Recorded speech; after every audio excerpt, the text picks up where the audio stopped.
ਅਗਲੀ ਗੱਲ ਕਰੀਏ ਇਮੀਗ੍ਰੇਸ਼ਨ ਦੀ। ਇਮੀਗ੍ਰੇਸ਼ਨ ਦੇ ਮਾਮਲੇ ਦੇ ਵਿੱਚ ਹੁਣ ਲਗਾਤਾਰ ਜਿਹੜੀਆਂ ਸੈਂਚਰੀ ਸਿਟੀਜ਼ ਆ, ਉਹ ਟਰੰਪ ਐਡਮਿਨਿਸਟ੍ਰੇਸ਼ਨ ਦੇ ਨਿਸ਼ਾਨੇ ਤੇ ਆ, ਪ੍ਰਸ਼ਾਸਨ ਦੇ ਨਿਸ਼ਾਨੇ ਤੇ ਆ। ਤਾਜ਼ਾ ਜਿਹੜਾ ਮਾਮਲਾ ਨਿਊਯਾਰਕ ਦਾ ਹੈ, ਪ੍ਰੈਜ਼ੀਡੈਂਟ ਡੋਨਾਲਡ ਟਰੰਪ ਦਾ ਜਿਹੜਾ ਜਸਟਿਸ ਡਿਪਾਰਟਮੈਂਟ ਆ, ਉਹਨਾਂ ਨੇ ਨਿਊਯਾਰਕ ਸਿਟੀ ਨੂੰ ਤੇ ਮੇਅਰ ਨੂੰ, ਐਰਿਕ ਐਡਮਸ ਨੂੰ ਜਿਹੜਾ ਉਹਨੂੰ ਸੂ ਕਰ ਦਿੱਤਾ ਫੈਡਰਲ ਕੋਰਟ ਦੇ ਵਿੱਚ, ਤੇ ਇਹ ਦੋਸ਼ ਲਾਏ ਨੇ ਵੀ ਜਿਹੜੇ ਸੈਂਚਰੀ ਸਿਟੀ ਬਣਾਈਆਂ ਇਹਨਾਂ ਨੇ, ਪਾਲਿਸੀਜ਼ ਬਣਾਈਆਂ ਨੇ ਜਿਹੜੀਆਂ ਸੈਂਚਰੀ ਪਾਲਿਸੀਜ਼, ਉਹਦੇ ਕਰਕੇ ਜਿਹੜੀ ਇਨਫੋਰਸਮੈਂਟ ਹੈ ਫੈਡਰਲ ਇਮੀਗ੍ਰੇਸ਼ਨ ਲਾਅ ਦੀ, ਉਹ ਨਹੀਂ ਹੋ ਰਹੀ। ਉਹ ਵਿੱਚ ਅੜਿੱਕਾ ਬਣ ਰਹੀ ਹੈ ਤੇ ਉਹਦੇ ਕਰਕੇ ਜਿਹੜਾ ਸਾਨੂੰ ਆਪਣਾ ਕੰਮ ਆ ਉਹ ਅਸੀਂ ਅਸਲ ਤਰੀਕੇ ਦੇ ਨਾਲ ਨਹੀਂ ਕਰ ਰਹੇ। ਲਾ ਸੂਟ ਜਿਹੜਾ ਉਹਨੇ ਇਹ ਵੀ ਰਿਪ੍ਰੈਜ਼ੈਂਟ ਕੀਤਾ ਵੀ ਜਿਹੜਾ ਕਲੈਸ਼ ਹੋਏ ਨੇ ਟਰੰਪ ਐਡਮਿਨਿਸਟ੍ਰੇਸ਼ਨ ਤੇ ਡੈਮੋਕ੍ਰੈਟਿਕ ਕੰਟਰੋਲ ਸਿਟੀਜ਼ ਦੇ ਵਿੱਚ, ਉਹਦੇ ਕਰਕੇ ਜਿਹੜੀਆਂ ਸਭ ਤੋਂ ਵੱਡਾ ਜੇ ਕੋਈ ਕਾਰਨ ਆ ਤਾਂ ਉਹ ਹੈ ਇਮੀਗ੍ਰੇਸ਼ਨ ਪਾਲਿਸੀ ਦੇ ਉੱਤੇ ਜਿਹੜਾ ਸੈਂਚਰੀ ਸਿਟੀ ਦਾ ਇਹ ਕੁੰਡਾ ਲਾ ਦਿੰਦੇ ਆ। ਇਹ ਵੀ ਦੋਸ਼ ਲਾਇਆ ਗਿਆ ਵੀ ਜਿਹੜਾ ਨਿਊਯਾਰਕ ਸਿਟੀ ਆ ਜਾਂ ਹੋਰ ਜਿੰਨੇ ਵੀ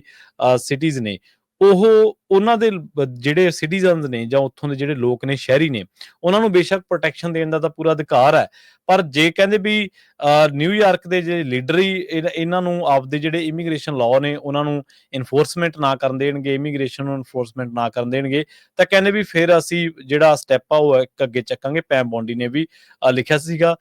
ਪਿਛਲੇ ਦਿਨਾਂ ਦੇ ਵਿੱਚ। ਅੱਜ ਵੀ ਜਿਹੜਾ ਉਹਨਾਂ ਦਾ ਪ੍ਰੈਸ ਨੋਟ ਆ, ਉਹਦੀ ਜਿਹੜੀ ਤਸ਼ਬੀਹ ਆ, ਉਹਦਾ ਜਿਹੜਾ ਸੈਂਟਰਲ ਆਈਡੀਆ, ਉਹਦਾ ਜਿਹੜਾ ਆਪਾਂ ਮੇਨ ਜੋ ਉਹਦਾ ਤੱਤ ਕੱਢਣਾ ਹੋਵੇ ਤਾਂ ਇਹੀ ਹੈ ਵੀ ਜੇਕਰ ਕੋਈ ਸਿਟੀ ਨੂੰ ਚਲਾ ਰਿਹਾ ਬੰਦਾ, ਸਾਨੂੰ ਜਿਹੜੇ ਇਮੀਗ੍ਰੇਸ਼ਨ ਲਾਅ ਜਾਂ ਇਮੀਗ੍ਰੇਸ਼ਨ ਦੇ ਰੇਡਾਂ ਦੇ ਦਰਮਿਆਨ ਉਹ ਕੋਈ ਅੜਿੱਕਾ ਬਣਨ ਦੀ ਕੋਸ਼ਿਸ਼ ਕਰੂਗਾ ਤੇ ਅਸੀਂ ਫਿਰ ਉਸ ਮਾਮਲੇ ਦੇ ਵਿੱਚ ਚੁੱਪ ਕਰਕੇ ਜਿਹੜਾ ਉਹ ਨਹੀਂ ਬੈਠਾਂਗੇ। ਇਹ ਬਰੁਕਲਿਨ ਜਿਹੜੀ ਫੈਡਰਲ ਕੋਰਟ ਆ, ਉੱਥੇ ਜਸਟਿਸ ਡਿਪਾਰਟਮੈਂਟ ਵੱਲੋਂ ਜਿਹੜਾ ਉਹ ਪਾਇਆ ਗਿਆ, ਸੂ ਕੀਤਾ ਗਿਆ ਤੇ ਫਾਈਲ ਕੀਤਾ ਗਿਆ। ਇਹਦੇ ਵਿੱਚ ਉਹਨਾਂ ਨੇ ਕਿਹਾ ਵੀ ਇਹ ਵਾਇਲੇਟ ਕਰਦਾ ਯੂਐਸ ਕੰਸਟੀਟਿਊਸ਼ਨ ਦੀਆਂ ਜਿਹੜੀਆਂ ਸੁਪਰਮੇਸੀ ਕਲੌਜ਼ ਨੇ ਉਹਨਾਂ ਨੂੰ, ਵੀ ਜਿਹੜੀਆਂ